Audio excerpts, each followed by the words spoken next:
Primary পরীক্ষায় 30-এ 30 পেতে হলে এই বিষয়ের প্রতি গুরুত্ব বাড়াতে হবে এবং আমার ক্লাসগুলি অবশ্যই প্রত্যেককে করা উচিত, কারণ এই ক্লাসগুলি করলে 30-এ 30 পাওয়া সুবিধা হবে। আজকে ক্লাসে নর্মদা বাঁচাও আন্দোলন সম্পর্কিত বিস্তারিত আলোচনা করে কিছু প্রশ্ন উত্তর আলোচনা করা হচ্ছে। তাই নর্মদা বাঁচাও আন্দোলন কখন কোথায় হয়েছিল, কী জন্য হয়েছিল, এটি একটু দেখা যাক। নর্মদা মধ্যপ্রদেশ গুজরাটের এক প্রধান নদী। এর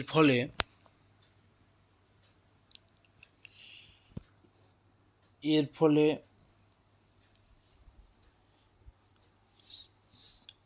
অরণ্য সংকুল এবং বাস্তুতন্ত্রের দৃষ্টিকোণ থেকে এই অববাহিকা খুবই সংবেদনশীল।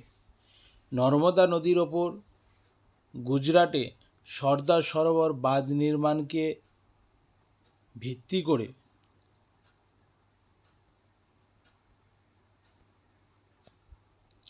নর্মদা বাঁচাও আন্দোলনের সূত্রপাত ঘটে।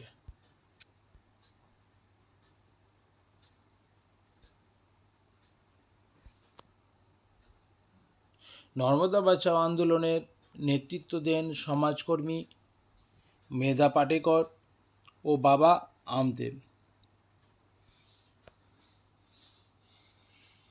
এখানে নেতৃত্ব কে দিয়েছিলেন তাহলে?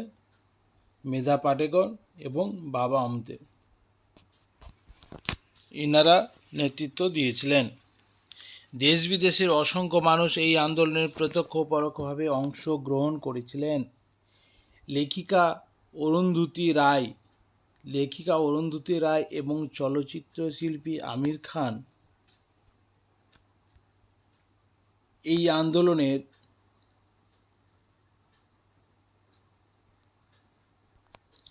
আন্দোলনের সক্রিয় ভূমিকা গ্রহণ করেছিলেন। এই প্রকল্পের বিরোধিতার কারণ হল নর্মদা নদীর ওপর নর্মদা সাগর ও সর্দার সরোবর নামে দুটি বড় বাঁধ নির্মাণ করা হয়েছিল। তাহলে এখানে কি কি বাঁধ নির্মাণ করা হয়েছিল? নর্মদা নদীর ওপর নর্মদা সাগর এবং সর্দার সরোবর নামে এই দুটি বাঁধ নির্মাণ করা হয়েছে, যার ফলে বাস্তুচ্যুত মানুষের সংখ্যা প্রায় 2 লক্ষ। সেখানে 2 লক্ষ মানুষজন ঘর ছাড়া হয়েছিল। সেখানে বনভূমি নষ্ট হয়েছিল প্রায় 541 বর্গ কিলোমিটার বনভূমি নষ্ট হয়েছিল এবং কৃষিজমি নষ্ট হয়েছিল 556 বর্গ কিলোমিটার। নিমজ্জিত গ্রামের সংখ্যা ছিল 294টি। প্রথম দিকে প্রশাসন এই বিপুল কাজের জন্য ক্ষতিগ্রস্ত মানুষদের কোনো ক্ষতিপূরণের বন্দোবস্ত করেনি। পরে আন্দোলনের চাপে তারা রাজি হয়ে সুপ্রিম কোর্টের নির্দেশে সর্দার সরোবর বাঁধের উচ্চতা স্থির হয়েছে 138 মিটার। সর্দার সরোবর বাঁধের উচ্চতা কতটা ঠিক করা হয়েছিল? 138 মিটার। ঠিক আছে, 138 মিটার। তবে বিশ্ব ব্যাংক এই প্রকল্প থেকে সরে দাঁড়িয়েছিল। ঠিক আছে, তাহলে এখানে আমাদের বিস্তারিত আলোচনা করা হয়ে গেল। এবার আমরা কয়েকটি সংক্ষিপ্ত প্রশ্ন দেখে নিই, যেখানে আমি এমসিকিউ প্রশ্ন দিতে পারতাম কিন্তু দিইনি। এখন শুধুমাত্র এসিকিউ প্রশ্নগুলো দিয়েছি। তোমরা প্রত্যেকে ভালো করে দেখো, পরে আমি একটি ক্লাস দেব, তাতে এমসিকিউ মানে পুরো আন্দোলন কমপ্লিট হয়ে গেলে একটি এমসিকিউ ক্লাস করিয়ে দেব। তাহলে প্রশ্নগুলো দেখা যাক। এখানে প্রশ্ন আছে, বলা হচ্ছে নর্মদা কোন রাজ্যের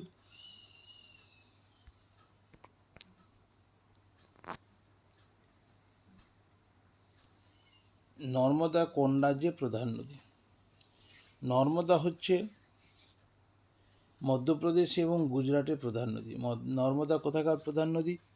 মধ্যপ্রদেশ ও গুজরাটের প্রধান নদী। নর্মদা বাঁচাও, 1 নম্বর প্রশ্ন কমপ্লিট। 2 নম্বর হচ্ছে, নর্মদা বাঁচাও আন্দোলন কেন গড়ে উঠেছিল? এটি নর্মদা নদীর ওপর গুজরাটের সর্দার সরোবরে বাঁধ নির্মাণকে কেন্দ্র করে নর্মদা বাঁচাও আন্দোলন গড়ে উঠেছিল। নর্মদা নদীর ওপর গুজরাটের সর্দার সরোবর বাঁধকে কেন্দ্র করে নর্মদা বাঁচাও আন্দোলন গড়ে উঠেছিল। নর্মদা বাঁচাও আন্দোলন কত সালে হয়েছিল? নর্মদা বাঁচাও আন্দোলন 1985 সালে শুরু হয়েছিল। তাহলে নর্মদা বাঁচাও আন্দোলন কত সালে হয়েছিল? নর্মদা বাঁচাও আন্দোলন 1985 সালে হয়েছিল। নেক্সট প্রশ্ন,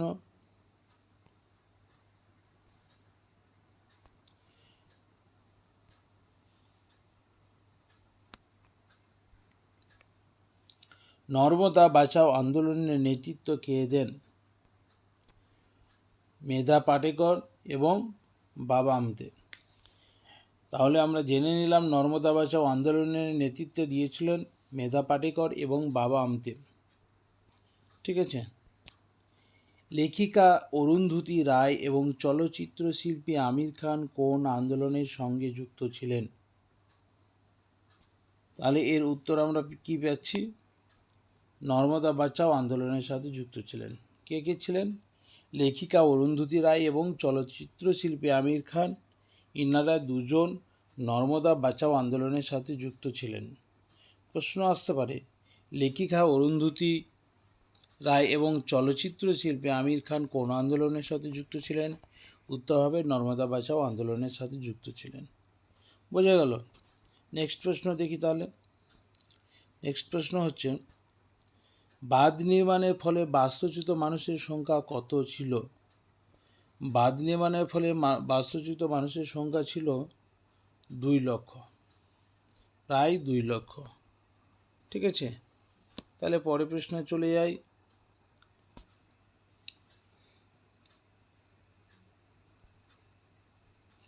পরের প্রশ্ন হচ্ছে, বাঁধ নির্মাণের ফলে বনভূমি ও কৃষিজমি নষ্টের পরিমাণ কত ছিল? তাহলে কত জমি নষ্ট হয়েছে? এখানে বনভূমি নষ্ট হয়েছে 541 বর্গ কিলোমিটার এবং কৃষিজমি নষ্ট হয়েছে প্রায় 556 বর্গ কিলোমিটার। বোঝা গেল? এই বাঁধ নির্মাণ করার ফলে বনভূমি নষ্ট হয়েছিল 541 বর্গ কিলোমিটার এবং কৃষিজমি নষ্ট হয়েছিল 556 বর্গ কিলোমিটার। নেক্সট প্রশ্ন হচ্ছে, বাঁধ নির্মাণের ফলে নিমজ্জিত গ্রামের সংখ্যা কত? 294টি। বোঝা গেল? তাহলে এইভাবে আমার ক্লাসগুলো সাবস্ক্রাইব, লাইক, শেয়ার, কমেন্ট অবশ্যই করবে, কারণ কমেন্ট না করলে আমি বুঝবো কী করে তোমরা কেমন ক্লাস করছো। প্রয়োজনে হোয়াটসঅ্যাপ গ্রুপে জয়েন করতে পারে, মণ্ডল স্যার ফেসবুক গ্রুপ আছে, পেজ আছে, তাতেও জয়েন করতে পারো। নম্বরে হচ্ছে 90 64 49 307 9064490007 এই নম্বরে যোগাযোগ করতে পারো। হোয়াটসঅ্যাপে যোগাযোগ করতে পারো, টেলিগ্রাম চ্যানেলেও যোগাযোগ করতে পারো। তোমরা এইভাবে পড়াশোনা চালিয়ে যাও, তাহলে এই আন্দোলন থেকে তোমরা 1টি নম্বর অবশ্যই পাবে। প্রাইমারি টেটে 30-এ 30 পেতে হলে এই ক্লাসগুলি অবশ্যই করা প্রয়োজন। আজ এই পর্যন্ত।